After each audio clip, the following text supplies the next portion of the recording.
Veréis, un amigo mío, Jones, me escribe en YouTube. Ya sabéis que no suelo publicar muchos vídeos en YouTube Ujú. porque lo mío es más iVoox, y me dice, oye, ¿por qué no hablas con Juanjo Revenga?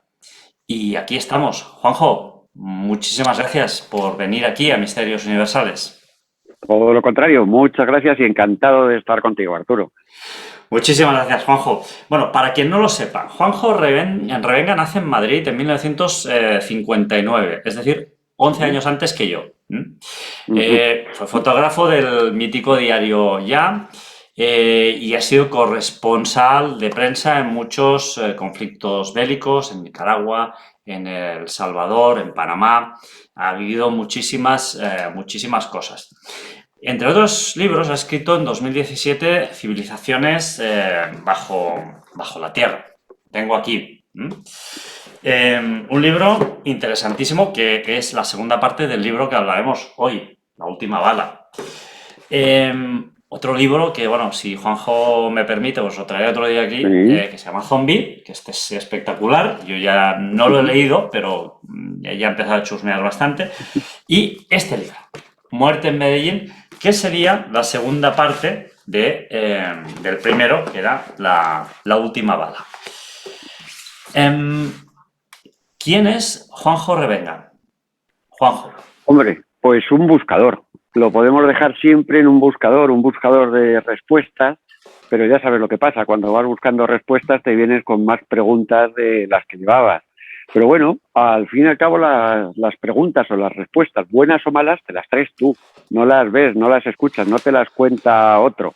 Y en la vida, en toda la vida que he llevado complicada, difícil, en los sitios más difíciles de todo el mundo, más complicados de acceso, pues bueno, terminas conociendo gente, terminas viendo cosas extrañas y terminas conociendo un submundo que es el que no queremos admitir, es el mundo real, el mundo que nos domina. ¿Y cómo llega uno o qué le motiva a uno, Juanjo, a jugarse la vida por ahí, a hacer fotografías ¿Mm? en medio de circunstancias como estas, de conflictos bélicos, etcétera, etcétera, etcétera? Hombre, pues ante todo el ser capaz de sobreponerte al miedo, porque el miedo hay que tenerlo siempre, ¿no? Pero yo creo que lo peor de todo es cuando te acuestas por la noche y porque no has ido a un sitio, no has hecho un trabajo, no has entrado en un lugar complicado, cuando te acuestas y dices, ¿y si qué hubiese pasado si hubiera ido? Eso es lo peor, los fantasmas que aparecen por la noche. Por eso hay que dar el paso, hay que tener miedo, porque es lo que te mantiene vivo, ¿no? Que al fin y al cabo el cementerio lo tenemos lleno de héroes, pero hay que tener miedo, pero superarlo. Ya tendremos tiempo de pasarlo después, pero las cosas hay que hacerlas, verlas, y como te digo, sobre todo es que como la información ha caído de la manera que ha caído en las últimas décadas y nos tienen contándonos lo que ellos quieren contarnos, lo que los de los grandes intereses políticos, bancarios, lo que nos quieren contar, y como nos quieren decir que este mundo es guay, maravilloso, cuando es todo una absoluta mentira y simplemente está dominado pues por los de siempre, por los del poder, que no son los que salen en las revistas ni vemos en los periódicos. Desde luego, estamos sujetos a las agencias de información que nos cuentan Uh -huh, absolutamente lo que les da la gana. Oye, ¿cómo uh es -huh. estar entre balas, proyectiles, muerte y ciudades completamente derruidas o prácticamente derruidas? Hombre, pues lo de siempre es que lo principal es que lo que ves sufrir es como a la población civil. Ellos son los que se comen todo durante una guerra, durante un conflicto bélico, la población civil es la que realmente sufre.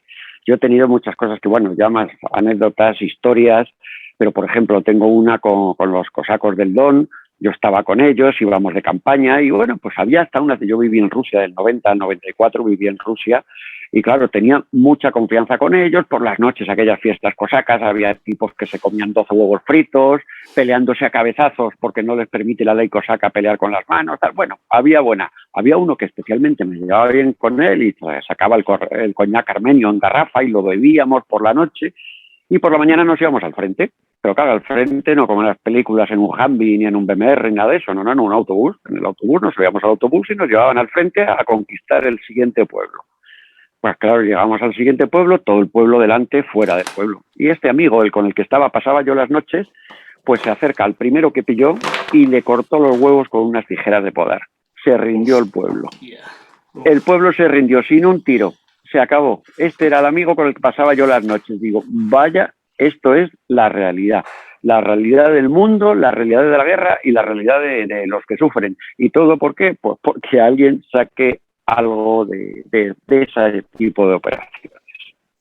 Justamente te iba a preguntar ahora cómo es vivir o codearse con personas que justamente están en este medio, ¿no? En el medio de la violencia, en ese medio tan temido. ¿Alguna vez has sufrido, has pensado que de esta no salgo, no ver el día, el amanecer de mañana? Muchas veces me han intentado fusilar en varias ocasiones. Lo de montarte el arma en la cabeza, el primer clac clac que oyes, también me ha pasado muchas veces. En Panamá, por ejemplo, en el Panamá de Noriega, me detuvieron porque no dejaban entrar periodistas y, bueno, estaba haciendo fotos a los Doberman, a la policía de Noriega, y me llevan al Ministerio de Justicia. Allí había un banco que es donde sacaban a la gente para fusilarla al patio. Y yo estaba en ese banco. Hasta que apareció un tipo con mi pasaporte en la mano y dando gritos, diciendo, no, hombre, no, que España no está en Estados Unidos, España no es el enemigo. Por una de esas, otras veces, cuando dices el clac en la cabeza, dices, bueno, pues se acabó. Ya ahí ya sí que no llega ni el miedo, dices, hasta aquí hemos llegado, ¿ha merecido la pena? Por supuesto, siempre ha merecido la pena. Porque de las cosas que te puedes arrepentir, de las únicas, es de las que no haces, no de las que has hecho. Con lo cual, si llega al final, pues ha llegado, pero lo llevamos todo hasta ese punto. Es cierto eso que te cuenta, que te pasa la vida en unos segundos por la cabeza, es cierto, todas esas cosas, cuando te ha pasado muchas veces, dices, ¿quién me mandaría a meterme en esto? Pero al final compensa y merece la pena. Y sobre todo, cuando tratas con gente, ya vas con las guerras, es sobrevivir a la primera. Si sobrevives a la primera, lo tenemos todo mucho más fácil, ¿no? Ya sabes de qué va. Sabes que el señor que lleva un fusil, aunque sea un analfabeto, es Dios. Y así hay que tratarle. Y ya está. Y de ahí en adelante, pues iremos consiguiendo cosas. Al siguiente paso le diremos lo que quiere oír. Y con los narcotraficantes, en las infiltraciones, en todas estas cosas, pues lo mismo. Hay que tener mano izquierda en esta vida y sobre todo si quieres seguir mucho tiempo en ella y metidos en ese mundo, hay que tener muchísima mano izquierda. Al final, Juanjo, podríamos decir que todo nos conduce al dinero, ¿no? En cierta manera, porque al final todo se transforma en dinero, todo se vehiculiza mediante el dinero.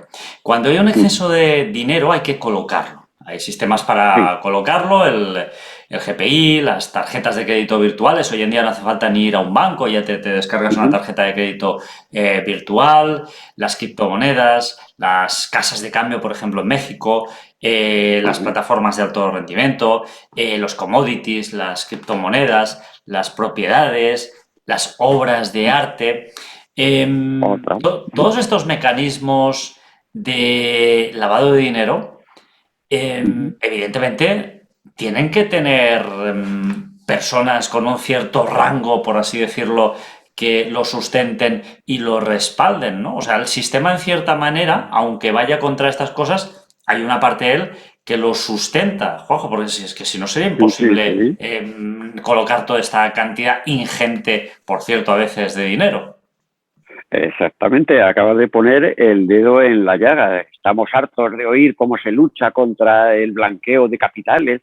Tú si tienes 5.000 euros tienes un problema para blanquearlo, pero si tienes 50 millones ya no tienes ningún problema.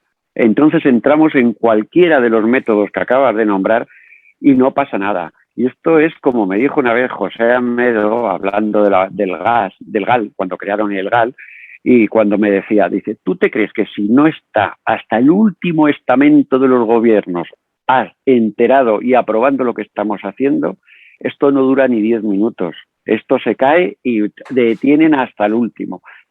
Por eso mismo estamos hablando. Tienen que estar los gobiernos, todos tienen que estar, pero no el pobre señor, el pobre ministro de Hacienda, vamos a decir. No, mucho más arriba es donde llega y donde está la gente para poder autorizar esto o para poder darle el visto bueno. Porque estamos en un mundo en el que yo te digo que tú conoces muy bien ese mundo, que te doy un papel en el que pone que tienes 900 millones y ya tienes 900 millones y nadie los ha movido. Y ya empezamos a moverlo, ya empezamos a trabajar con ello, a plataforma de alto rendimiento, commodity, y ya lo tenemos metido. Ahora mismo con las criptomonedas, la gran jugada. Antes, ¿cuántos chinos o asiáticos veíamos en el aeropuerto detenidos con montones de billetes? Ahora no, ahora llevan un pendrive. es todo lo que se llevan. Es que, claro, y de vez en cuando lo ves en lo de alerta de aeropuertos, les ves ahí sacándole el dinero y dices, vamos, señores, estamos en la tontería de siempre. Lo que nos quieren hacer creer, igual que nos quieren hacer creer que se controla el blanqueo, que se controla todo este tipo de movimientos, los bancos, que los bancos te exigen, sí, claro que te exigen, si metes 5.000 euros, claro que te exigen. Pero cuando vas con 50 millones ya te dicen, no, por aquí no, venga usted a banca privada y ahí hablamos y ya vemos cómo o te colocan los mariachis para montarte las sociedades estas que no pagan impuestos, que son empleados suyos, los propios mariachis. Son maneras de trabajarlo. Es posible controlar esto, controlar el blanqueo, controlar el movimiento, que es lo que quieren hacer o lo que nos intentan decir, ¿no? Nos intentan decir que ahora el dinero todo va a ser de plástico para poder controlar los gastos, es que no podemos defraudar, no podemos defraudar los que no metamos 50 y estamos hablando de una porquería, porque si hablamos de las cantidades que de verdad se ven en cuentas, ver una cuenta con 5.000 millones de dólares. Dices, no puede ser, esto me he equivocado yo con los ceros, no sé cómo estoy leyendo. Sino, no, si de estas tenemos muchas, eso en países de Centroamérica. No estamos hablando en que sea en cualquier lado, pero de ahí se puede mover, ya sabes tú, el circuito, cómo se hace, cómo se puede mover, y como nadie va a verlo y al final lo tienes en una sociedad limpia, ahora en Londres, pues en Inglaterra, por ejemplo, que fue el peor país a nivel de hacer estos movimientos, y ahora pues es el maravilloso, porque el inglés siempre ha trabajado, de verdad lo que producen los ingleses son papeles financieros, es lo que viven de eso, de la City. Desde luego, bueno, yo soy andorrano, he trabajado en un banco muchos años en Andorra. En Andorra hemos tenido un régimen fiscal muy especial, como tú bien sabes, que se acabó de forma abrupta con el cierre de un banco también, con una gran crisis en el país, en nuestro país, en Andorra, que casi casi nos envía al otro barrio financieramente, ¿no? También he estado en Centroamérica, recuerdo en octubre de 2015, cuando cierran de golpe el Banco Continental en Honduras, una familia prestigiosa, muy reconocida, pero que evidentemente pues era oposición al gobierno, y lo cierran justamente por blanqueo de capitales, cuando yo creo que todos los bancos ahí... todo el mundo. Exactamente, pero como estos son de la oposición, pues venga, esto lo vamos a cerrar. Claro. Juanjo, se calcula que el 10-15% del dinero que transita por todos los bancos del mundo, algunos de ellos muy conocidos como el HSBC, Barclays, JP Morgan, Deutsche Bank, Banco Mundial, Rothschild Bank, que concretamente, y ahora hablaremos un poquito más de esto, se mudó a Norteamérica, otro gran paraíso fiscal, que también te voy a preguntar algo sobre esto, Banque Nationale de París, etcétera, etcétera. Paraísos fiscales norteamericanos. Y ahora te dejo a ti que nos expliques todo, ¿eh? Yo te acabo de... Bahamas, Islas Vírgenes Británicas, estados como Nevada, Wyoming, Dakota del Sur. El FinCEN filtrando documentos sobre cómo los bancos facilitan el lavado de billones, como has dicho tú, billones con B de Barcelona. Muchos de ellos en su propio país, en Norteamérica. En cambio, nosotros nos emiten una nota en Andorra y nos cierran un banco. O sea que no hay un poco de doble moral aquí. Es decir, si tú eres el amiguete, puedes hacer lo que te da la gana si eres el amiguete de los amiguetes, y si no eres amiguete de los amiguetes, no puedes hacer lo que te dé la gana. Pues efectivamente, esto funciona de esa manera en el mundo. Si estás con el que lo mueve, pues vamos bien, pero es como meterte en política. Tú te puedes meter en política si eres de política. Si vienes de la calle, no intentes que te corten la cabeza, que se lo digan a Mario Conde, a Jesús Gil, que nos digan lo que les pasó. Y a Estados Unidos, la lucha contra el blanqueo, la más grande del mundo también. Mentira, ahí tenemos con varios estados que son paraísos fiscales. Delaware, tenemos, yo que sé, un edificio en Delaware que tiene 5.000 empresas. Estuve en Delaware, estuve ahí, justamente. Claro, es que, y ves lo que realmente es. Si es que en Estados Unidos es muy... Lo que pasa es que ha habido ahora inseguridad bancaria. Ha habido como una época en este cambio de Trump, Biden, republicanos, demócratas, había esa inseguridad, ¿no? Como el mundo está tan loco ahora mismo, el mundo está tan loco y tan progresista que se les ha ido de las manos, pero vamos, es el país del que más ha movido y más te permite llevar dinero. Tú fíjate cómo funcionaba siempre la DEA o el FBI. Ellos con todos los narcos saben perfectamente el dinero que tienen y que están metiendo en Estados Unidos. Perfectamente. Les dejan 4 o 5 años que compren, que lleven dinero y a los 4 o 5 años les cazan y les intervienen todo lo que tenían. Es su sistema. Ya se dieron cuenta también los malos, que no sabemos quién son los malos ya, si los de la corbata o los de la K-47. Ya no sabemos cuáles son los malos. Tenemos esa duda, ¿verdad? Desde luego, desde luego. Se dieron cuenta de que así no se podía hacer, que allí estaban haciendo la jugada y luego te lo quitaban. Y empezaron a trabajar con Europa, con el mundo. Has nombrado tú los grandes, ¿no? Los grandes bancos, eso es el top 25, que dice Top Bank, que te dicen hay que trabajar con un Top Bank. Están esos 25, te has nombrado a muchos de ellos, pero claro, ellos no pueden hacer la trampa porque es un Top Bank. Pero luego, por ejemplo, el BNP tiene el Banco Nacional de Burundi, que es suyo, y todo se firma en el Banco Nacional de Burundi. Y la jugada viene desde otro lado, no tiene nada que ver, pero claro, el que hace la operación en Burundi dice, ya, pero a mí, ¿quién me garantiza esto? El BNP, que es el dueño. Pero el BNP no aparece por ningún lado. Si meto un contenedor de dinero, se lo meto en Burundi, que me lo han colocado automáticamente en Luxemburgo, sin moverlo, sin tocarlo. La facilidad ahora de los instrumentos bancarios, ¿no? Que se cuenta la historia de muerte en Medellín va sobre también los instrumentos bancarios, cómo se mueve. Tú mueves el dinero sin tocarlo. Tú tienes el dinero colocado ahí en un banco en Kuala Lumpur, no lo tocas, allí está el dinero, tú haces una garantía o haces un instrumento financiero y ese instrumento lo ingresas en Londres. Y ya tienes el dinero en Londres, sin haber tocado aquel, sin que nadie sepa que lo has movido. Esas maletas, los grandes problemas que había con las caletas, lo que de Pablo Escobar en aquellos años, ¿no? Claro, había que esconder 200 millones, muchas veces diarios eran esos 200 millones, pero han aprendido mucho y se ha facilitado mucho porque tú ves que ahora, pues incautaciones, pues hay incautaciones de drogas sobre todo de la frontera mexicana para arriba, de la frontera mexicana para abajo. Tienes a un presidente que dice, no, a los narcos hay que darles besos, no tiros. Dice, o abracitos, decía, abracitos llegó a decir. Digo, madre mía, están todos metidos hasta las orejas. Tú ves, por ejemplo, para los pasos en la frontera americana con México, que pues bueno, es una frontera pues dura, ¿no? Por la inmigración. Pero claro, México tiene una legislación de armas de las más duras del mundo, de las que menos pueden tener en el mundo armas. Y fíjate cómo está el México armado, la cantidad de armas que tienen.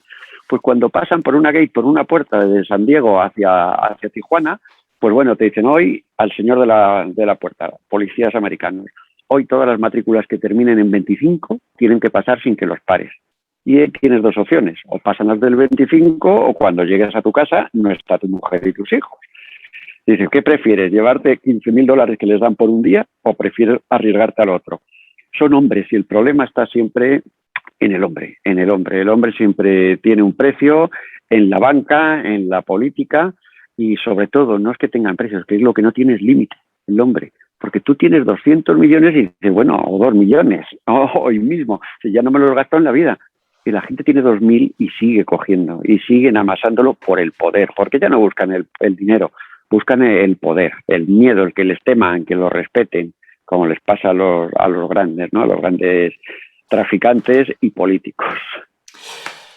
Los capos que hay en la cárcel, ¿algunos de ellos son realmente ellos o son avatares? Es decir, sabemos que el dinero lo compra todo. El dinero puede comprar personas, copias de ADN, documentos falsos. Es decir, yo soy el capo no sé qué, me caen 25 años y no voy a la cárcel, sino que envío un avatar. ¿Esto es posible? Pero totalmente, y eso es lo que nadie quiere comprender o nadie quiere admitir. Yo tuve unas conversaciones con uno de los grandes allí en México y cuando me hablaban de, bueno, es que dicen que compras todo, que compras a políticos, compras a la policía, tienes comprado a toda la gente y la contestación fue rotunda. Era quizá el más grande que está ahora preso y me dice, yo jamás pagué a nadie, yo solo les enseño videos de su esposa, de los niños en el colegio, yo no pago nunca a nadie. Y una vez hablando con el hijo precisamente con Baldo, con uno del hijo de este hombre, cuando me dijo que estaba en la cárcel, claro, le apillaron y estábamos en una conversación porque hay que tener mucha mano izquierda con ellos siempre hablando, eso es lo fundamental. Digo, hombre, pero no os dais cuenta que tu padre intentaba salirse del negocio y montar sus sociedades, intentó montarse un mundo fuera, ¿no? Intentó montarse un mundo fuera de todo esto y al final terminan cayendo. No os dais cuenta que es que no hay tiempo de salir. Y si vamos a ver, ¿quién te ha dicho a ti que mi papá está en la cárcel? Digo, hombre, tu papá está en la cárcel con cadena perpetua más 30 años. Dice, ¿quién te ha dicho que es mi papá? Dice, hombre, que hay una cosa que se llama ADN, que se llama algo en el que ya no creemos, después de todas las cosas que he visto, la justicia. Hay cosas en las que no se cree. Y dice, no, ¿y quién te ha dicho que es mi papá? El ADN, ¿quién hace las pruebas de ADN? Un hombre, ¿verdad? Recuerdo en este sentido una conversación con el hijo de Jesús Gil, una conversación que se grabó off the record, donde ya Jesús ya había muerto hacía muchísimo tiempo y alguien le pregunta por su padre y él responde, no, está perfectamente, está perfectamente. Esta conversación no hace mucho que salió a la luz, hace escasos años. Y bueno, con lo cual podría ser, yo lo tengo bastante claro. De eso te puedo dar unos detalles muy buenos de eso que acabas de decir. Ah, sí, cuenta. Sí. Yo llegué a ver un libro que habían presentado en una editorial, un manuscrito, sobre la verdad de lo que ocurrió con Jesús Gil. El editor me dejó ver el libro. En el libro, pues daba, entre otras historias, contaba los detalles de que Jesús Gil murió cuando tenía 57 juicios pendientes, tenía un juicio diario durante los próximos 2 años, una cosa así lo que tenía. Sabía que iba para adelante.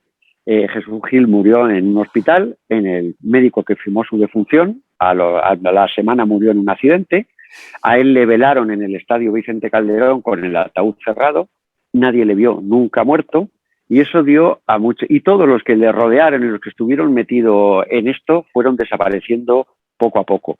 Las leyendas urbanas contaban que desapareció, que estaba en Sudamérica, ya hombre, los años que han pasado no creo que continúe vivo, pero esa escapada que tuvo Miguel Ángel Gil de palabra, de hablar y lo que dijo, pues se basaba mucho y sobre todo cuando pensamos que, fíjate si el manuscrito era interesante del libro que le habían pasado a este hombre que acababa de publicar un libro, que no es que se atrevieran, acababan de publicar un libro sobre el primer libro de Amedo, sobre el GAL, o sea que se lanzaban a hacerlo y no se publicó ese libro sobre Jesús Gil, no se publicó.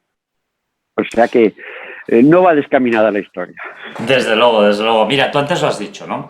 Y ahora, añadiendo a lo que tú decías, con el dinero se apagan cámaras, se apagan escáneres, se dejan pasar aviones, matrículas de vehículos, camiones, personas e incluso maletas. Desde luego hay un submundo. Pero, Juanjo, ¿qué pasa en los puertos también? Con los containers que se importan, las aduanas, funcionarios corruptos. ¿También pasa esto en los puertos? Porque yo creo que se pasa en los aeropuertos. Claro, que es más difícil. Y pasa en las aduanas. Creo que claro, con cantidades mucho mayores y más importantes debe pasar también en los puertos, ¿no? Claro, porque si hablamos, por ejemplo, del tráfico de droga y tal, y dice, joder, que le han incautado 20 kilos a una persona que lo llevaba, han incautado 100 kilos. ¿Tú crees que se podían mover 200 millones de dólares diarios de beneficio con esas pequeñas cantidades? Para que haya beneficios de verdad, pues como se ha hecho en Corea o como ha hecho muchísima gente o como se ha hecho desde México, se meten contenedores. Porque tú ahora, si quieres mover algo de droga, de lo que sea, el fentanilo, la nueva droga química que están vendiendo, todo, si quieres vender droga en el mundo, hay que pasar por México. México es el que controla absolutamente todo. Si no pasas por ahí y él distribuye, ahora están distribuyendo con la vaguera, se mezclaron con las mafias europeas, sicilianas, calabresas, se empezaron a mezclar con ellos. Han sabido hacerlo, sobre todo, fíjate que es verdad que el Chapo fue el más inteligente, aprendió muchísimo, fue el más inteligente, pero a lo bruto también, porque antes les quitaban muchos cargamentos, pero quitaban la mitad, se las quitaban y la otra mitad los robaban los propios transportistas. Y él se encargaba personalmente de matar a esa persona, justiciarlos y matarlos él personalmente. Pasó las 3 primeras veces, no volvió a perder un cargamento. Los que cogía la DEA y lo que ellos permitían y ajustaban también con la DEA para que pudieran coger o llevarse, esos son los que desaparecían. La realidad es que está todo mucho más controlado, porque a mí cuando me dicen, oh, es que un narcotraficante vive con millones, No, tú sabes lo que trabaja esa gente, tú sabes lo que trabaja un narcotraficante. Está todo el día de reuniones y de cuadernos y apuntando, porque todo ahí no hay informática, va todo apuntado en cuadernos, a quién has pagado, a quién no has pagado, lo que debes, todo el día están trabajando, todo el día de reuniones, aparte porque no se fían de nadie también ellos, ¿no? O sea que y las reuniones que nunca se cumplen, porque para eso son malos, porque el malo nunca tiene palabra. Que pasó en muchas reuniones, en algunas que estuvo Corbyn, que es mi personaje, que es mi alter ego en el libro, en reuniones que estuvo Corbyn, salían de allí todo lo que habían acordado, salían todos ya hablando, antes de salir, de hacerlo al revés. Digo, pero coño, ¿se habéis quedado en esto? ¿Cómo están fallando ya antes de salir? Decía, no, es que para eso somos bandidos, no tenemos palabra. Desde luego, lo tengo aquí. Muerte en Medellín. Las personas que nos estéis viendo y escuchando pero ya lo estáis comprando, porque este libro es brutal. No lo he acabado todo, lo tengo que decir, no lo he acabado todo, me faltan pocas páginas, pero estoy fascinado con él. El final es espectacular, no lo esperas. Además. Don Julio es el capo que va distribuyendo grandes cantidades de dinero en ese primer libro. En el de la última bala, esa bala que lleva escrito el nombre de quién, pues de la persona que quizá traicione a alguien, ¿no? Sí, Y Muerte en Medellín es la continuación de la última bala, y hablas aquí de narcotráfico, de blanqueo. El libro arranca en Tijuana, y enseguida ya aparecen muchas ciudades, ¿no? Ya vemos un billete de avión hacia Londres, vuelos a Madrid, ciudades que nos suenan muchísimo. Y justamente te quería preguntar, la primera pregunta es, ¿quién es Richard Corbin? Porque, bueno, evidentemente sí que recomendamos que antes de leer Muerte en Medellín, pues, que leamos la última bala, porque este es el Edén de todo, el inicio, el kilómetro cero, ¿no? Pero, ¿quién es Richard Corbin? Pues fíjate que todos estos dos libros están escritos con un alter ego mío que es Richard Corbin. Porque, claro, hay muchas cosas de lo que se cuenta ahí que no puedes contar personalmente. Yo siempre lo cuento a través de Richard Corbin, que es el personaje que va viendo, estando en las reuniones, y el que va pasando por todas las historias, porque cuando vienen a preguntar siempre digo al final, además digo, el 95% de lo que pone en este libro es verdad. Y el otro 5% es el que me guardo para cuando vengan a preguntar, de ficción. Es lo que me guardo yo para decirle, no, hombre, no, eso era la parte de ficción. Pero lo que sí te aseguro es que lo que te parece más increíble, más salvaje, esas cosas son verdad. Todo lo que te parezca más increíble de cualquiera de los libros son las que realmente ocurrieron de esa manera. Lo que ocurrió de esa manera, esos tipos, algunos con nombres cambiados, otros con ese mismo nombre, pero las situaciones, las maneras de trabajar, cómo se mueve, cómo se engaña todo, cómo se falsifica, no se falsifica, es que no sé si es legal, si es que lo peor de todo es que todo lo que se hace en banca es legal. Dicen, madre mía. Y luego los malos, que son los únicos, que es otra de las cosas, siempre hay que contar con el malo, porque es o el narcotraficante, porque es el único que tiene dinero en efectivo en este mundo. El dinero en efectivo no existe, existe el papelote ese que te he dicho que tome usted. Fíjate los bonos históricos también, es otro de los grandes negocios o movimientos de dinero. Un bono histórico, por ejemplo, los bonos, los Napoleón, los Black Eagle mexicanos, que hasta el gobierno mexicano dijo, eso no vale para nada, eso no lo avala nadie, pues siguen siendo bonos de miles de millones que se siguen haciendo efectivos. Claro, y un día hablando con una persona del Banco Mundial, le dije, pero ¿cómo podéis coger un bono de 3.000 millones? Si eso es papel mojado que lo sabe hasta el más tonto. Dije, no, hombre, nosotros cogemos el dinero, pero claro, nos lo da un Estado. Y al Estado le damos otro papel que pone que te doy 3.000 millones, que tampoco les dan nada. Y si tú qué ganas, hombre, nosotros ganamos los intereses. En un momento dado, no vamos a desvelar muchas cosas sobre el libro, sí alguna pincelada, pero en un momento dado nos hablas de países como Marruecos, donde con una botella de whisky no demasiado bueno y una mujer de alterne con unas amplias caderas, se consigue mucho, ¿no? Al principio te decía que el dinero es un gran qué en toda esta trama. En este libro, sexo, dinero y poder. Un tridente, Juanjo, que hoy en día está igual de presente absolutamente en nuestra total y completa sociedad, de arriba abajo. Claro, es que aunque te parece el libro, te puede parecer en algún momento ficción, es que es actual totalmente. Esas operaciones que se están contando ahí son de hoy.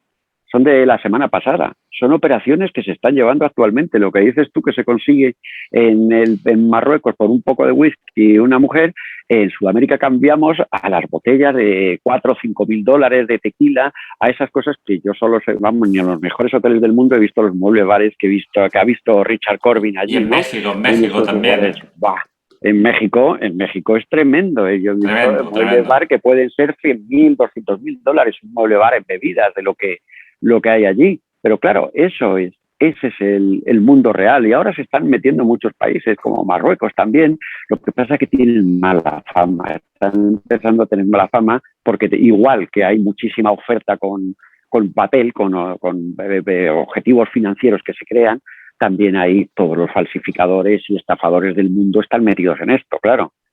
Te están ofreciendo dinero, garantías bancarias, es tremendo, pero no tiene fin y estamos en la cabeza de la serpiente, estamos en la cabeza, no estamos viendo todo lo que hay por abajo. Me viene a la mente, Juanjo, la Unión Europea. Curiosamente, Inglaterra sale de la Unión Europea y Inglaterra tiene otro país dentro de su país, que es la City de Londres. La City de Londres sale varias veces en este libro. O sea, Londres sale directamente en este libro varias veces. No, insisto, no vamos a desvelar más cosas. El libro es interesantísimo, es brutal, es una trama brutal y lo tenéis que ver. Es un personaje que se entiende muy bien porque es muy cercano. Realmente volvemos un poco a lo mismo, ¿no? Es decir, Inglaterra se va de la UE y un poco también tiene su paraíso fiscal, pero en cambio es perseguidor de los paraísos fiscales no hermanos. Es decir, volvemos a esa falsa hipocresía.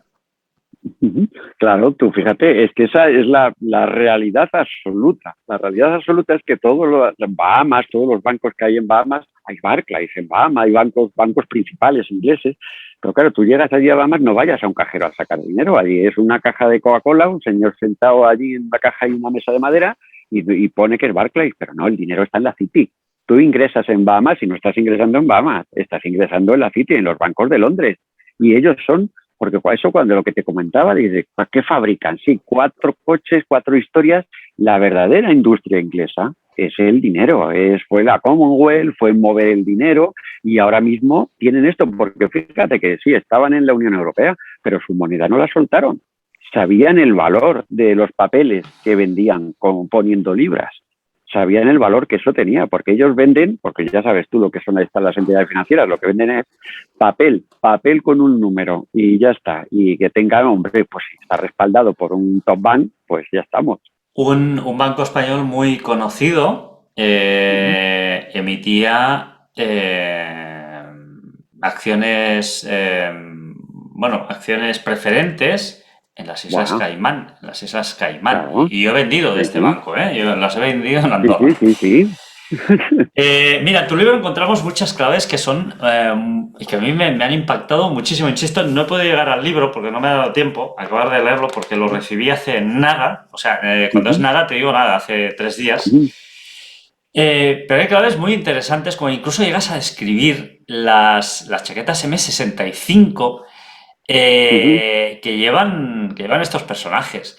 Oye, ¿hay un código de vestimenta en este mundo, en el mundo de la delincuencia?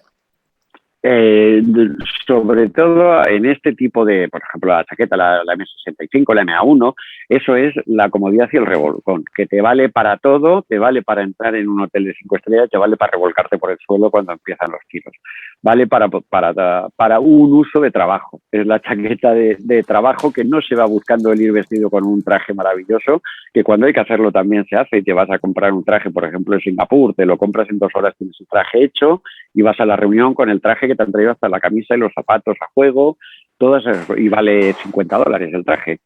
Esas cosas son muchas veces las que se utilizan y sobre todo el vestir, el malo siempre viste, bueno, esto no está aquí, esto fue en Rumanía, con unos mafiosos en Rumanía una vez que me voy a entrevistar con ellos y tal, y me lo encuentro al señor en la playa sentado con su tanga de leopardo y con las gafas de sol Ray-Ban, y para que se viera que eran Ray-Ban llevaba la pegatina en mitad del cristal esa de Ray-Ban que llevaban antes. No se le había quitado para que se viera que tenía una Ray-Ban. Sobre todo el malo antiguo es ostentoso, el nuevo no, el nuevo ya sabe que la ostentación es lo que te lleva para la cárcel, a la jaula, es lo que te lleva a la ostentación. Por eso han aprendido mucho. Ahora mismo en Colombia pues está el Mr. T, la araña, hay mucha gente de los grandes, son los grandes, pero no se les conoce, no se habla de ellos. No se habla de ellos, ya se meten el dinero que sacan del narcotráfico, lo invierten pues en tráfico también, porque si no morirían, si hicieran algo legal, lo invierten en oro, lo invierten en cosas que se están moviendo de otra manera, porque es el único valor real que existe ahora mismo es el oro. Ni los países tienen ya reserva de oro. En la reserva americana de oro no hay, ahí es darle a la máquina, por eso no importa que haya tanto dólar falso, no les hacen daño a la economía. Mira, una pregunta muy rápida, un pequeño paréntesis, pero que es que cae por su propio peso y te lo tengo que preguntar. ¿Tú tienes una M65?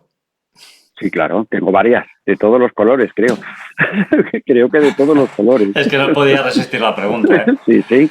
Bueno, y ahora, mira, hay uno de los personajes, no vamos a andar en todos porque hay muchísimos, pero hay uno que me ha llamado mucho la atención porque es canario, Gecko. Gecko es un personaje que sale en tu libro.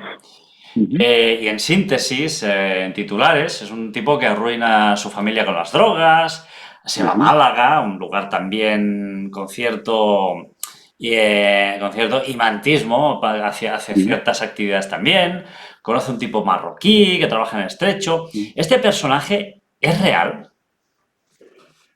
Al 1000 por 1000, con otro nombre, pero al 1000 por 1000, las situaciones, todo lo que ocurre, todo eso, cómo empieza en el negocio, cómo empieza a pasar con lanchas, empieza a pasar con lanchas hachís a España, con las Zodiac, con 3 motores, cómo empieza a hacerlo, cómo le hacen sufrir no digas el más, negocio. no digas más porque, mira, Sí, sí. te explico por qué, porque, ostras, es que esto, os aseguro que los que nos estéis escuchando, esto es tan alucinante que tenéis que comprar el libro y leerlo. Os lo digo porque es que vais a llegar a la parte donde sale Gecko y vais a flipar. Vais a flipar con todo lo que hace Gecko, esos diálogos y más aún, sabiendo ahora, Juanjo, que tú me dices que este personaje es real, o sea, real como la vida misma. Existe y tuve muchísima relación de amistad con él, de trabajo, de todo, y es tal y como se le plasma en el libro. Es increíble lo que pueden llegar a mover, lo que pueden llegar a hacer este tipo de gente, y sobre todo en los líos que se llegan a meter, porque muchas veces cuando hablas con tipos como Gecko o como otros de estos no del tercer mundo, sino de un país centroamericano, cuando les hablas de estas cantidades, 3.000 millones, ¿sabes? Dicen, no, es que no saben ni lo que es que te ponen ahí y dicen, mire, hay 3.000, no, coño, aquí pone 3 millones, que le faltan 3 ceros, bueno, es que no es esa, espera, y se abren la maleta y te sacan el otro extracto. Madre mía, si esto es como el Corte Inglés que tengo de todo, o cuando llegas al banco y les preguntas, pero claro, tú para ir a un banco y llegar allí con las maletas, como se llegaba o a Miami antes, ¿no? Cuando llegaban las maletas se las metían en los bancos, los sacos militares, pues cuando llega eso, digo, bueno, ¿y ahora cómo haces para que el banco diga que ese dinero es bueno? Hombre, pues lo más fácil, te compras un banco, el banco es suyo. Pones un banco, el banco es tuyo, todo lo que traigas te das tu razón de que es bueno, pues ya está. En este libro, Juanjo, abordas un tema que a mí me ha impactado muchísimo, es el de la miseria humana. Sí. La inmigración. Sí. El tráfico de personas como bienes comerciales. Nos hablas del CATE, del Centro de Atención Temporal a Extranjeros, esas 72 horas horribles que tienen que pasar estas personas es que lo tenéis que leer, porque está tan bien descrito, no voy a decir nada más, pero pasan 72 horas en barracones realizando unas prácticas terribles, que no voy a mencionar, relacionadas con cámaras, con retretes, con un montón de cosas que es que lo tenéis que leer, porque esto es realidad, es la pura realidad de lo que sucede, y Juanjo nos lo explica. La pregunta para mí es, en el mundo en el que habitamos hoy, Juanjo, y sabiendo yo lo sé porque lo he leído. Los que vayan a leerlo lo sabrán. Sabiendo todo lo que pasa relativo a la inmigración, relativo a esos CATE, esos centros de atención temporal a extranjeros, relativos a ese tráfico humano, como si las personas fueran un bien más con el que comerciar. ¿Tú ves algún tipo de solución para poner freno a este tráfico, a este comercio de personas?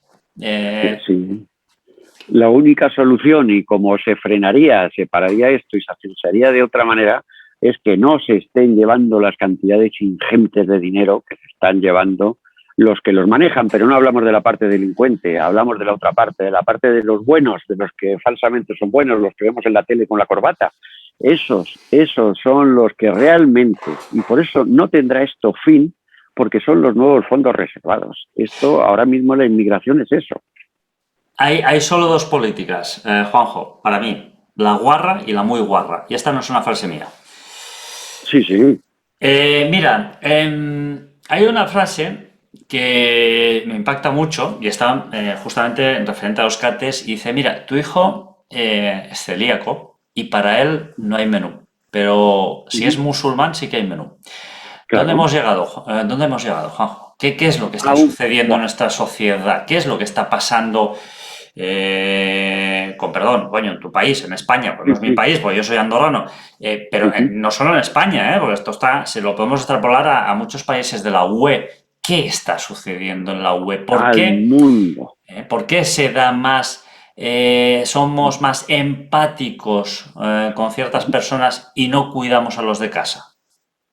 Pues porque es la vergüenza es el buenismo. Este buenismo al que nos quieren hacer llegar que todos somos guays, que todo, eso es lo que nos venden a nosotros, ¿no? A nosotros nos lo venden del buenismo, de la igualdad de oportunidades, pero igualdad de oportunidades que hemos llegado al punto que acabas de comentar de que no hay ayudas para un señor que está en el paro porque tiene 50 años y no encuentra trabajo en Almería, porque en Almería en las elecciones se dieron la vuelta, pues precisamente por eso, porque hay ayudas para un musulmán que tiene 4 hijos. Y claro, dice, ¿cómo voy a trabajar? Si gano 2.000 y pico euros por tener 4 hijos, me dan una casa y si trabajo pierdo las ayudas. ¿Cómo va a trabajar ese musulmán?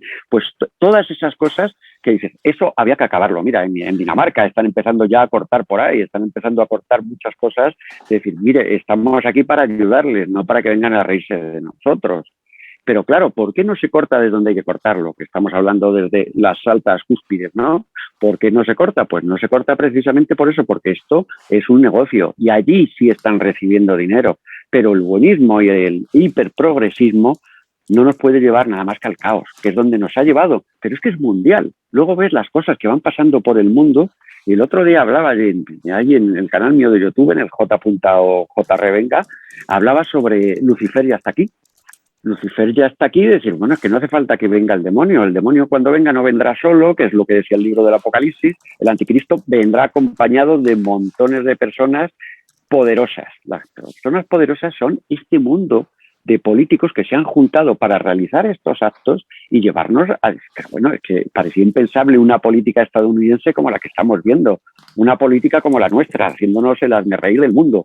Dice, bueno, políticas de todos que están permitiendo todo porque hay que ser así, hay que ser tolerante, hay que ser... Señores, lo que hay que tener es un poco de poner las cosas en su sitio, pero mientras el señor siga cogiendo su dinero en cada viaje o en cada barca que llegue, pues nadie va a poner pegas ni va a poner problemas a esto y dejaremos que en Afganistán se maten porque ahora no son malos los talibanes. Yo salí, fíjate, en el 89 salí en el último avión ruso que salía de allí de Afganistán y salió igual que ha salido el último, con la puerta atrás abierta, lanzando bolas de fósforo para evitar los misiles.